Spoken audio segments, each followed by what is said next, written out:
cuentos al sol. En la plaza oscura, el miedo es la canción. Bienvenidos a nuestro canal, es un gusto traerles a ustedes una de las historias que nos envían. Empezamos. Caminaba por las calles del Bronx en Bogotá, un sector conocido por su infamia y desolación. No había estado allí antes, pero su reputación le precedía, un lugar donde la desesperanza y el crimen se mezclaban en una danza macabra. La primera vez que lo visité fue para un proyecto de investigación social, algo que pensé que podría ayudarme a comprender mejor la realidad de la ciudad. Sin embargo, nunca imaginé que aquella visita se convertiría en una de las experiencias más aterradoras de mi vida. Mi nombre es Juan. Esta es una historia que me marcó profundamente, una que siempre recordaré como la noche en la que miré al abismo y este me devolvió la mirada. Era una tarde gris, con un cielo cubierto de nubes que prometían lluvia. La humedad del aire hacía que el ambiente se sintiera pesado y opresivo. Al adentrarme en el Bronx, lo primero que noté fue el olor. Un hedor penetrante y nauseabundo que provenía de las calles llenas de basura y de los edificios en ruinas. Un olor que parecía impregnarse en la piel y el alma, difícil de sacudir. Mientras avanzaba, pude ver las miradas de los habitantes del lugar. Ojos vacíos y sin esperanza, reflejando una vida de miseria y abandono. Cada rostro contaba una historia de lucha y supervivencia en un entorno que parecía haber sido olvidado por el resto del mundo.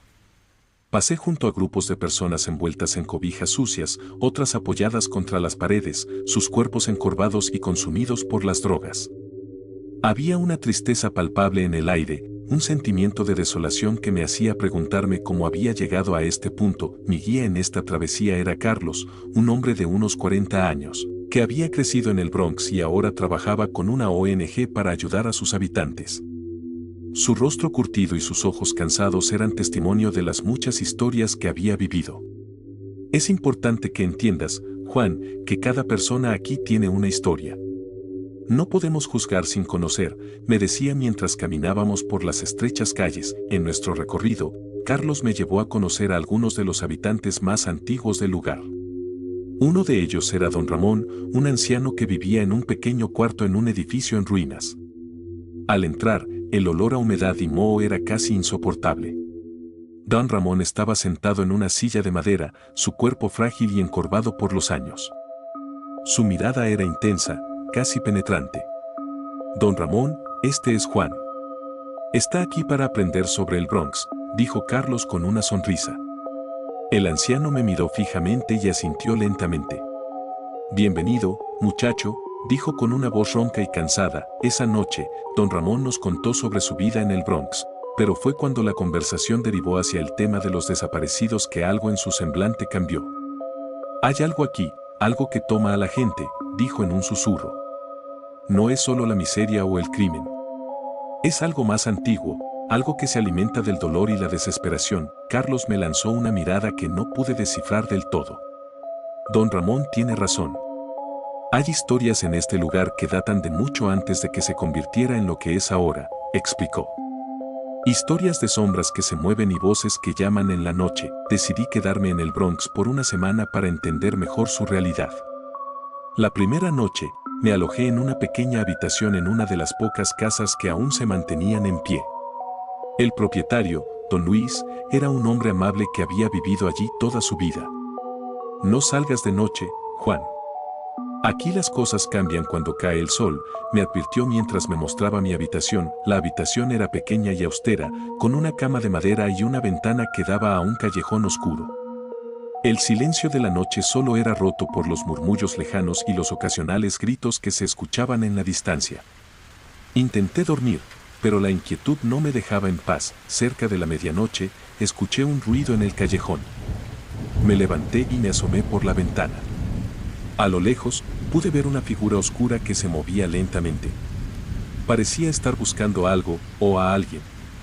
Un escalofrío recorrió mi espalda y me alejé de la ventana, intentando convencerme de que solo era mi imaginación. Los días siguientes fueron una espiral de eventos inexplicables. Empecé a ver sombras moviéndose en el rabillo de mi ojo, escuchaba susurros cuando estaba solo y sentía una presencia constante que me vigilaba. Carlos notó mi inquietud y trató de tranquilizarme. Es normal, Juan. El Bronx puede jugar con tu mente. Solo mantén la calma, pero no podía mantener la calma. Las historias de don Ramón resonaban en mi cabeza y cada día sentía que me acercaba más al borde de un abismo. Una noche, mientras dormía en mi pequeño cuarto alquilado, desperté de repente. Había una figura de pie al final de mi cama. Era alta y delgada, y sus ojos brillaban con un rojo intenso en la oscuridad. Grité y la figura desapareció, pero el miedo se había instalado en mí. Decidí confrontar a Carlos al día siguiente. No puedo seguir aquí, Carlos. Algo está muy mal en este lugar, le dije, con la voz temblorosa. Carlos asintió, su expresión grave. Lo sé, Juan. Hay cosas que no podemos explicar. Pero si quieres irte, lo entenderé. Decidí que era hora de irme. Hablé con Carlos y le dije que no podía continuar. Entiendo, Juan. A veces, enfrentarse a las sombras requiere más de lo que uno puede dar, dijo con una sonrisa triste. Empaqué mis cosas y me dirigí a la terminal de buses. Mientras esperaba mi transporte, no pude evitar mirar hacia el Bronx por última vez.